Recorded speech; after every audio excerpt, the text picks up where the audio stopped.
Hey, folks. Let's get back into it.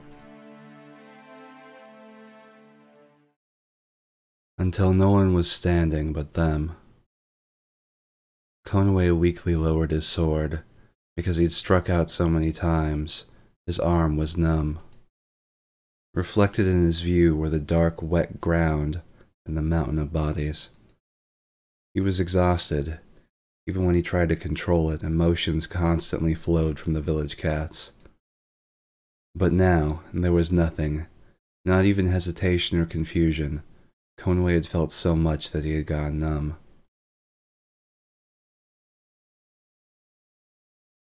When he decapitated the first of them, Conway closed his eyes to pray. And for the second, but by the fifth, they were no longer closed.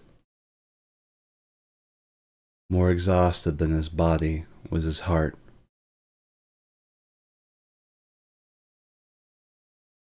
Ray and Asato rushed up to him. Conway, are you okay? Yeah. If there was never an If there was ever an image of hell, this is it. Ray looked around and sighed. The song's gone. Conway strained his ears, but the wicked melody had already stopped. They were manipulated by that song. Who was singing? It was probably Leeks. Leeks? How? Ask him yourself. Is he a Sangha, or does he have an equivalent ability? But even so, this was overkill. Swaying his tail in resentment, Ray surveyed the destroyed village. We were completely tricked. Huh. Conway grit his teeth, but as this wasn't enough, he clenched his fist tightly. If Leeks had sung that song, why didn't they see him nearby? The cats of the village lay around, dead, but on the contrary their minds were screaming. Those with such overwhelming power could do whatever they wanted.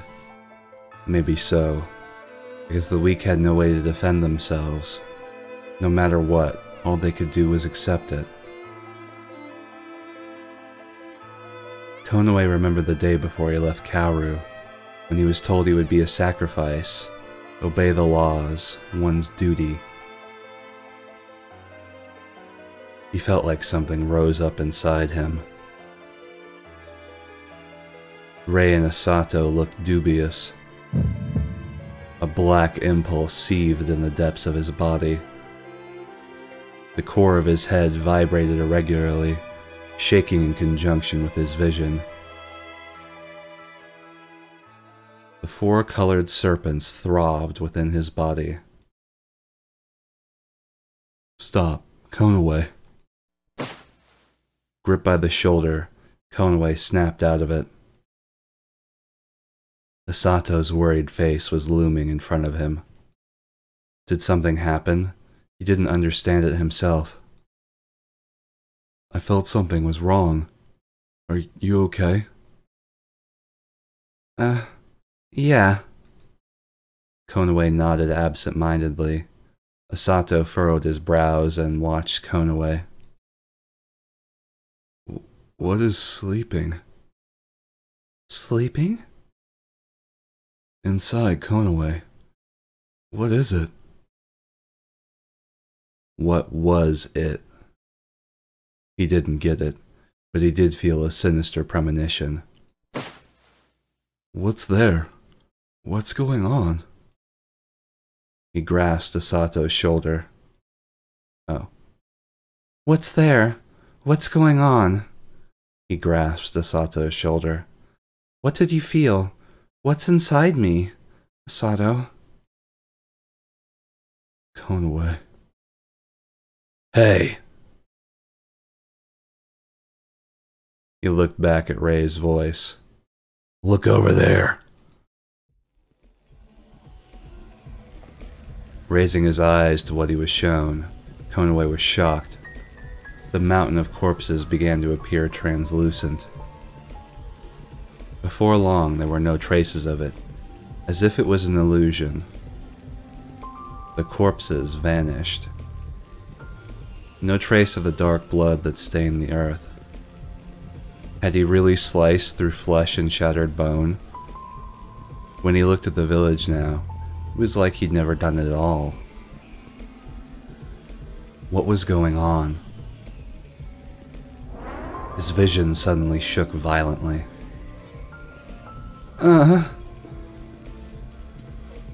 Konaway could no longer stand and fell to his knees. Everything in his vision was spinning. What's wrong? Hey! He was choked by nausea. Saliva trickled from the corner of his lips, and something bitter rose into his mouth. He heard a voice laughing in his head, pitching high and low. It jeered amusingly as if mocking him.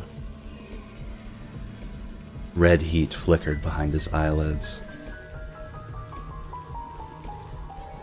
While tortured by the nausea, Konaway slightly opened his eyelids. A large hole had opened up in the sky. No.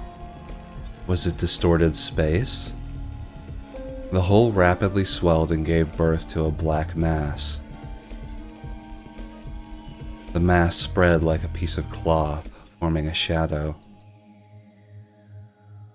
That. Who was that? Huh. Have you enjoyed my bit of entertainment? A quiet, low voice sounded through the tense air. The black shadow that floated in thin air now descended to the ground and stood. Feeling intense chills, Konaway tried to get up. Asato supported his back. His tail was sore and swollen. Dangerous, a voice echoed from somewhere in his head. This one is dangerous. Just over there, the air was tinged with venom. Bastard! Not satisfied. Getting it just right was difficult. The shadow purred in amusement. That's right. Oh. Multiple voices, okay. That's right. No. Let me think. Yeah, Panda. That's right. Welcome to Platinum Jail. No. Welcome to Platinum Jail. Yeah, there we go. That's right. Konaway heard a high-pitched voice, and then the sky warped once again. Oh, it's Fury. Fury appeared, somersaulting in the air. As if descending on invisible steps, Fury's nimble body moved in midair and came down to the ground. Then kneeling, he nestled close to the shadow. I'm a little late. My deepest apologies, Master Leeks. Leeks? Konaway stared at the shadow by Fury's side. This one. The one who held Konaway's fate in his hands. The one who toyed with the lives of the weak like they were just playthings, and has jazz accompanying his entrance.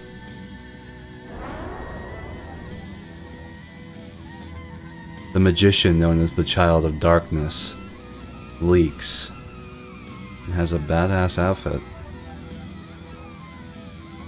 Bearing the head-splitting pain, Konaway gritted his teeth. The air was heavy. Within his body, every imaginable emotion raged. Not being able to show them was agonizing. I never thought you'd appear. I consider it a modest reward, As promised, since you are the first to entertain me. In all the centuries that I have lived. In the shadow, Leek's shoulders faintly shook as he laughed.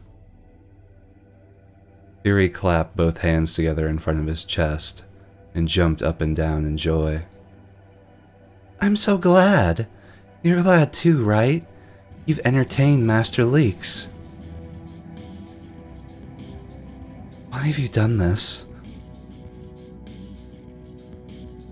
As I've said, to entertain myself. Let this be my greeting, my welcome to you. Welcome? Greeting? Conway glared at Leeks with all of his might. Deprived, having tasted what was broken, but it would certainly pain me to kill you now. Don't fuck with me. The cats of this village were killed with just that thought in your mind? Leeks looked down at Conway, a laugh quietly rumbling inside his throat. Master Leeks sang by himself. You guys should be happier. That song was your doing? Did you enjoy it? Ray raised his head and fixed a sharp glare on Leeks. Are you a Sangha? Yes. Suddenly, Fury raised his hand. I am. I'm Master Leeks' Sangha. But Master Leeks can produce a song and sing too. Fury put a hand on his waist and bowed, smiling proudly. That was an evil song. I think that was probably Conway. That was an evil song. If the purpose of a Sangha's song is to bestow power, then my song is to force obedience. Manipulating the dead is simple, especially those who feel strong, lingering regret. Leeks turned his face to Conway. You feel it more than anyone, don't you? The effects of empathy.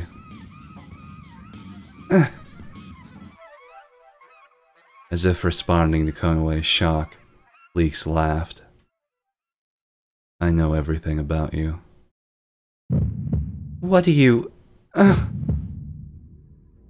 Conway tried to ask, but a dull headache made him frown. Asato gently supported Conway's body with his hands and glared at Leeks. Are you the one hurting Conway? With the curse too? Everything? I don't regret that he must suffer. This is a test. For what? Come now, if I reveal that, it won't be as interesting. It won't be interesting.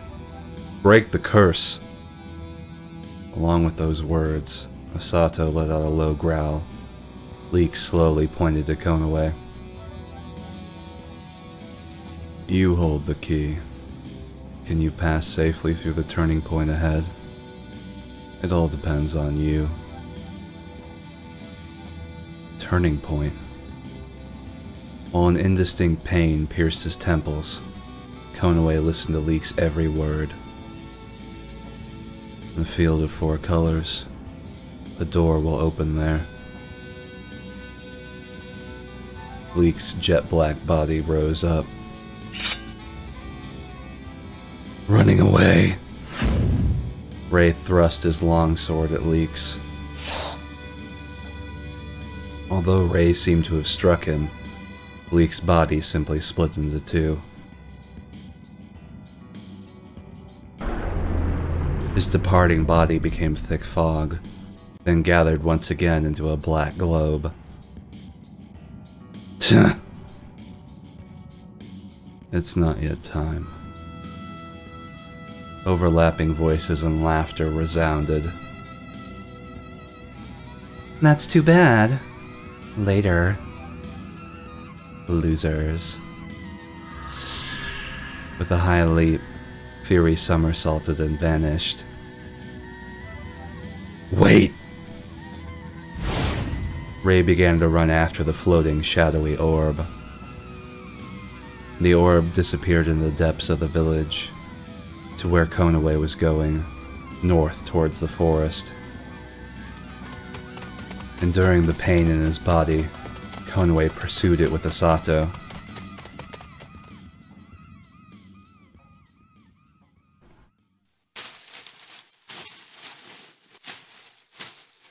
Running into the forest, he heard the sound of the thickest shaking, the thicket shaking.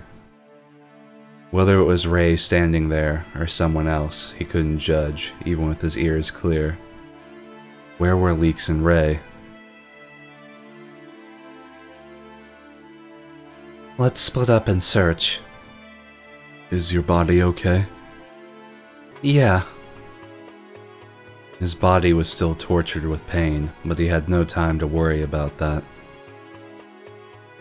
There was only the strong resolution to go after Leeks. Luckily, the forest so far didn't seem to be spread out too much. Separating from Asato, Konaway dashed through the grove of trees. Scanning for sounds with his ears, he searched every corner of his surroundings. At that moment,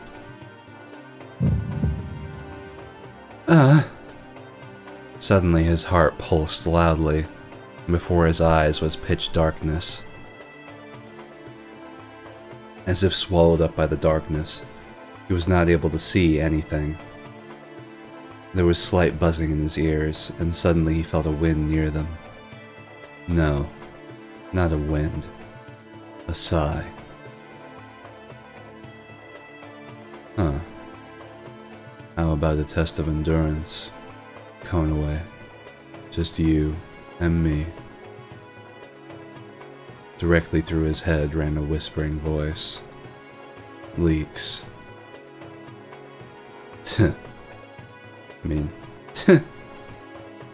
Konaway firmly closed his eyes, then opened them as if to shake off the voice. His field of vision cleared of the darkness. The scene of the deep green forest returned. When he became aware of this, he dropped to the ground on his knees, the claws of both hands scratching at the dirt. Konaway sprang to his feet and surveyed his surroundings. However, he didn't sense anything. His name had been spoken. Leeks had said it was a test of endurance. Like an auditory hallucination, that was certainly the voice of Leeks. Where was he? Konaway turned around as he felt an intense bloodlust. Two shadows jumped out from the inside of the grove of trees. The shadows landed in a crouched posture, and slowly their bodies rose up. Their tattered coats fluttered about in the wind. Their hoods worn low over their eyes concealed them, but Konaway knew these shadows by eye. They were the twins from the Ranson Alley. Each of the two cats removed his hood. Konaway saw two identical faces smile at him. Well, this will be interesting. We meet again. So we meet again. He heard their laughter twofold.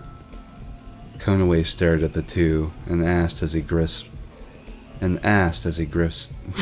Jesus Christ.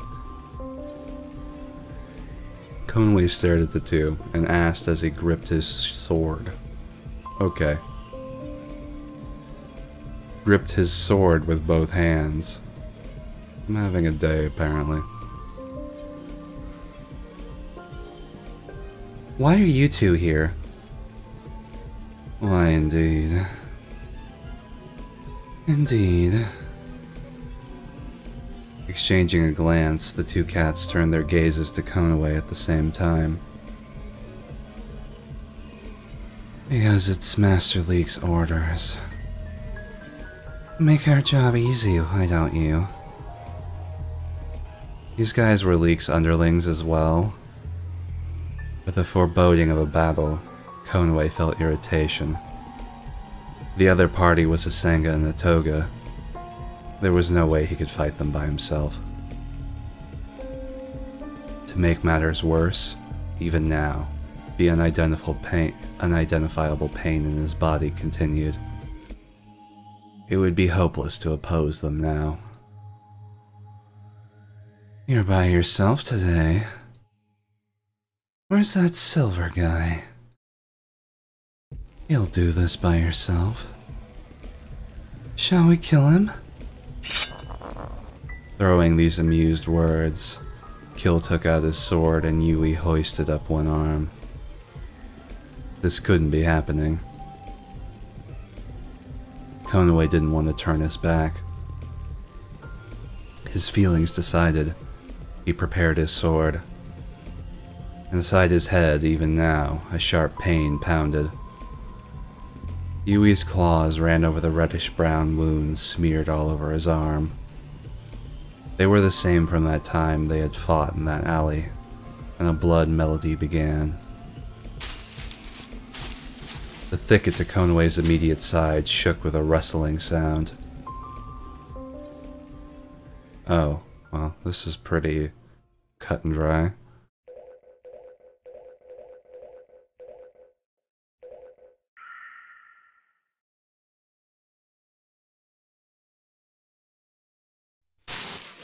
Appearing from the middle of the thicket was Asato. The brown body that had slipped into the darkness now just as suddenly soared back out. Kill and Yui's movements stopped. Konoe was amazed as well, and he gazed at Asato's figure. Konoe, are you okay? Who are these guys? Leeks' underlings. Leeks. So they're enemies? Asato glared at the twin cats, but suddenly turned a curious gaze in Konoe's direction. What's wrong? Oh, what's wrong? Nothing. When asked, Konoe quickly averted his eyes. He was unconsciously gazing at Asato.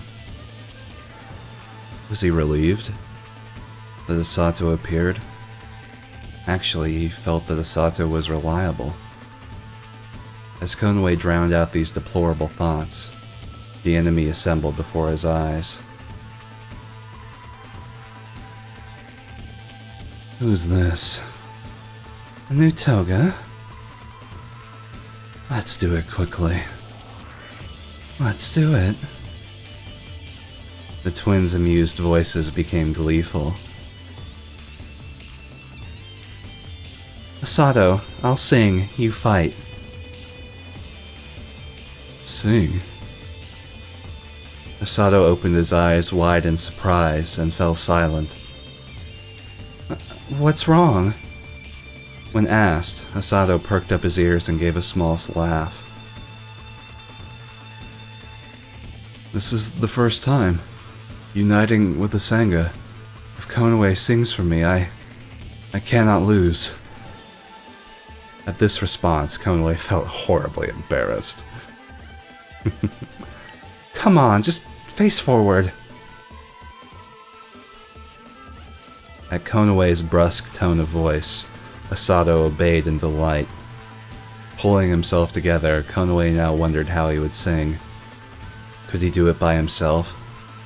However, they could not win if he didn't sing. To win, he had to sing. Konoe took a deep breath and closed his eyes. Just before his field of vision was blocked out, he was able to see Yui claw at his arm once again. He remembered the feeling when he sang, in that glade. He wanted to sing a tender melody. It's the poet. Wrapped around his body was a very hot white flame. No power was needed to be a Sangha. No fighting spirit, no bloodlust. Only a heart that yearned for the toga. Konoe breathed slowly, his breaths and the pulsing of his heart intertwining. Before long, there was a rhythm, and little by little from the inside, a melody was born. What he desired, it was hope, not slaughter. Living together in order to live. Protect the toga. This was the Sanga's song. He began to hear the faint melody. Deep within his body, a small red flame was lit. From the tip of his fingers to the tip of his tail, a modest heat was sent forward.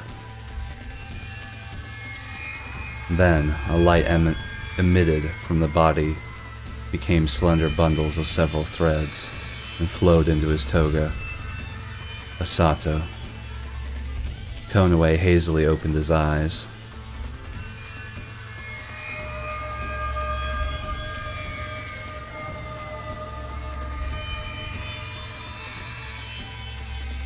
The particles of light enveloped Asato, and Konoe could see him readying his sword. Against the melody strummed by his body, the one heard in the distance was a melody of dark blood. Yui's red blood trickled down, and he sang as if he were screaming. A stream of green light wrapped around Kill's body. You're a Sanga. I didn't know, Curse Cat. We can't lose to you. Kill and I absolutely won't lose. Both toga dashed towards each other. Far away, the sound of clashing blades resounded. Even that added color to the melody. Seeing a green light whenever Kill wielded his sword, Konoe knew Kill was receiving the wind's assistance. Asato was wholly enshrouded in pale light, his movements becoming faster by the second.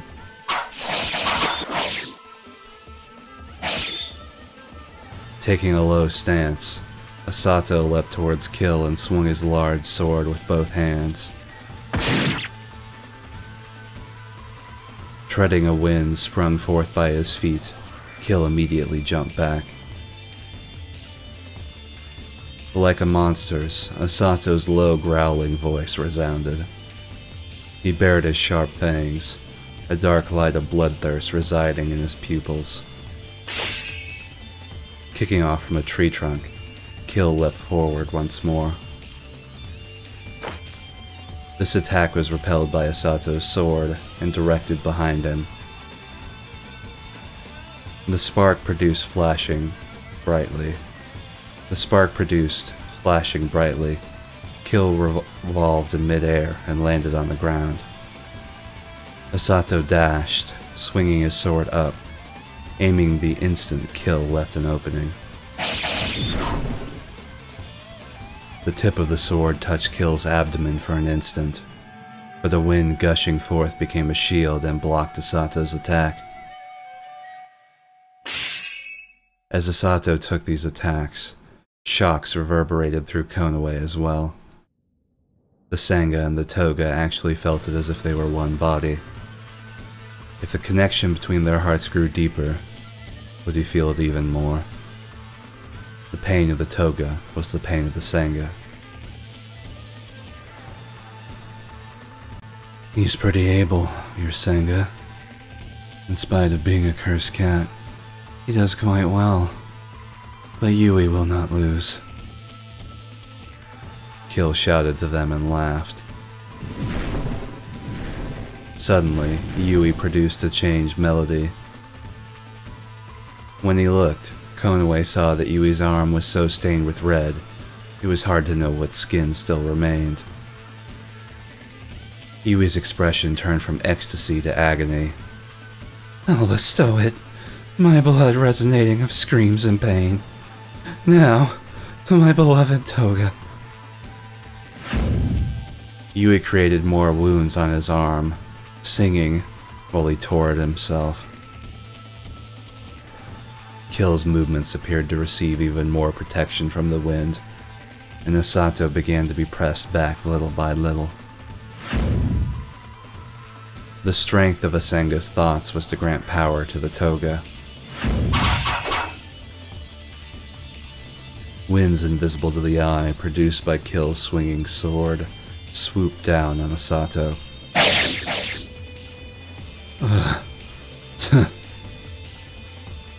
He didn't see any openings. Quickly unleashing attacks in rapid succession, many small hollow blades produced by the swing of Kill's sword barreled towards Asato. The fight quickly turning to a defensive one, Konoe experienced a slight irritation. And then he should aid Asato with his own song, too. He thought about it, but didn't know what he could do. At any rate, he had no choice but to try. If the Sangha hesitated, the toga would lose. Steadying his breathing, Konoe closed his eyes. In the darkness behind his eyelids, he knew Asato and Kill's battle like the palm of his hand. It was because their song connected them. Finally, green and white lights were brought forth from the darkness. They were the songs that Asato and Kill each were shrouded in. The shining green light overflowed, and the white light was steadily becoming extinguished. At this rate, they would lose. I don't want to lose. Leek's laughing voice revived in the depths of his ears. He had said it was a test of endurance. No matter what, they could not lose.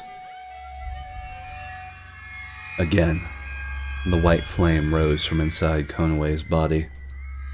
The flame accelerated little by little, gaining momentum and forming a rhythm. Overlapping with his heartbeat, it turned into an intense melody. The powerful heat accompanying the intensity leapt as if to break free from Konoe's body. His body felt as if it was gently floating. It was such a strong light. Konoe grit his teeth in agony, feeling all his energy being drained. While his consciousness and thoughts were painted white, he noticed his lips spun words.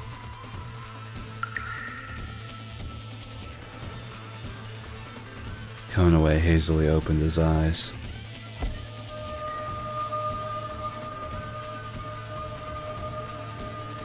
A mass of dazzling light flowed towards Asato, surrounding his body.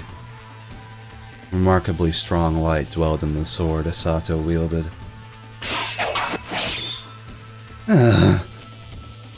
Yui grimaced in pain and stopped the hand that was clawing at his arm. Dark blood fell to the ground in large droplets.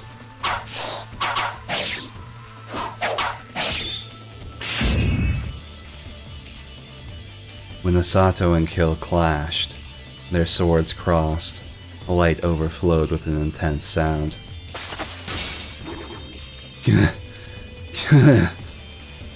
As he cried out, Kill's green light was extinguished.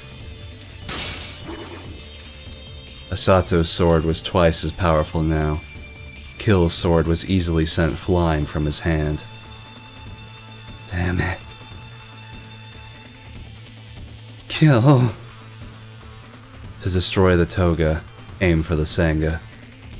When he remembered this, Konoe called out to Asato. Asato! The Sangha! Asato's pupils squeezed narrow with bloodlust. For an instant, he looked over at Konoe. Lowering his center of gravity, Asato swung his sword around behind him and dashed forward.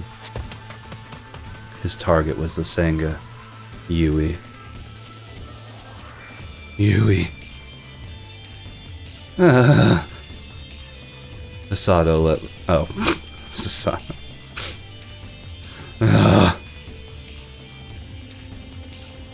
Or something. Asato let loose a beastly roar. His aim was precise as he went for his prey, his angry cry resembling the power of his huge sword. The white light exploded. Ah. The black melody was cut off. Yui's body was flung to the ground and crumpled like a piece of cloth. He was stock still. Yui gave a small spasm and, coughing violently, he began to spit up blood. Yui! Kill stiffened and called out to him. He ran to his collapsed partner. As if to awoken from a spell, Masato's eyes lost their bloodthirsty color. Yui. Yui. Hey. Holding the body gushing blood, Kill called out, looking as if he might cry. Still wrapped in his own melody, Konway gazed at this sight. The toga spilled tears for his fallen Senga. His trembling back looked awfully small. It was the figure of an ordinary cat who'd lost a loved one. The melody of light gradually faded away. Because of the manifestation of the song, strong feelings suddenly surged forward into his pulsating consciousness. It was the emotions of the twin cats. A suffocating sadness and pain flowed into his chest, threatening to crush him. Masato watched Kill and Yui with a straight face. No, rather than a serious face, it was correct to say that it was indifferent. He watched curiously. How could he be so indifferent to their sadness? And then, at Asato's next action, Konway shuddered. With both hands gripping his large sword, he sliced the wind with incredible force. Don't! He cried out in an instant. Nervously, Kill's body trembled. Asato stopped his movements and lowered his sword, then looked over his shoulder.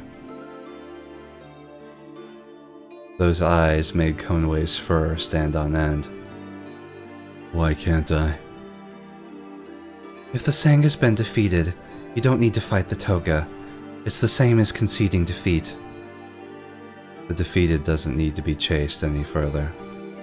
This was an implicit rule among cats. This guy is an enemy. Enemies must be killed. This is what I've been taught. At that moment, Konway realized something. The reason made him shudder. Asato's eyes were just much too pure. He did not think twice about what it meant to take away someone's life. It was not ill will, pleasure, or fear. At that moment, he recognized someone as an enemy. His target was degraded to merely an object to be destroyed. Could that be the belief of all the cats in Kira? It doesn't have to be that way. You don't have to kill every time there's an enemy.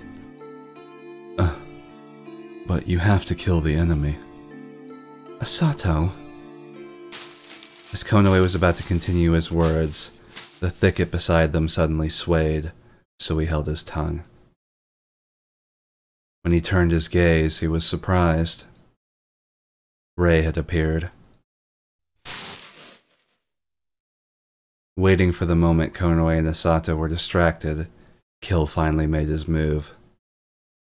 Quickly taking Yui in his arms, he leapt into the grove of the trees. Konway reflexively wanted to chase after them, but he stopped. Konway.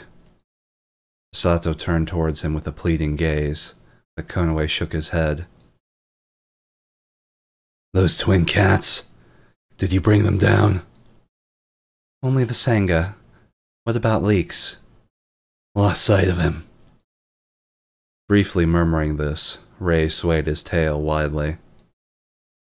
Those cats just now were Meiji, Sato muttered. He furrowed his brows and stared and stared in the direction Kill had fled.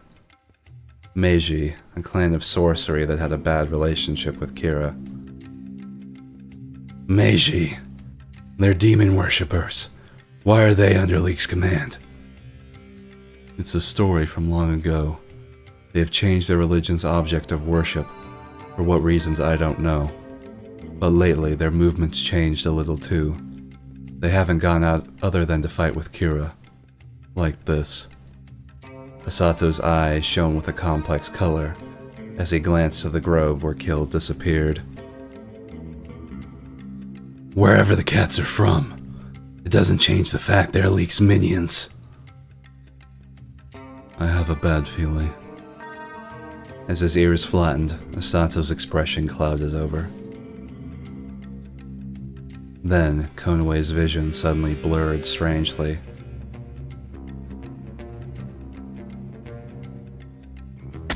Huh? Konoway. Abruptly, his knees lost their strength and gave out, and he crashed to the ground. Severe pain and fatigue struck him. This is the result of your use of a new song. Why this? It's still fragmentary, but I heard a song.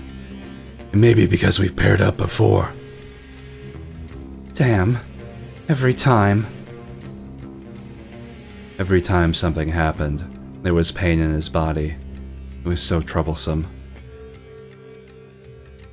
It's mysterious. Oh.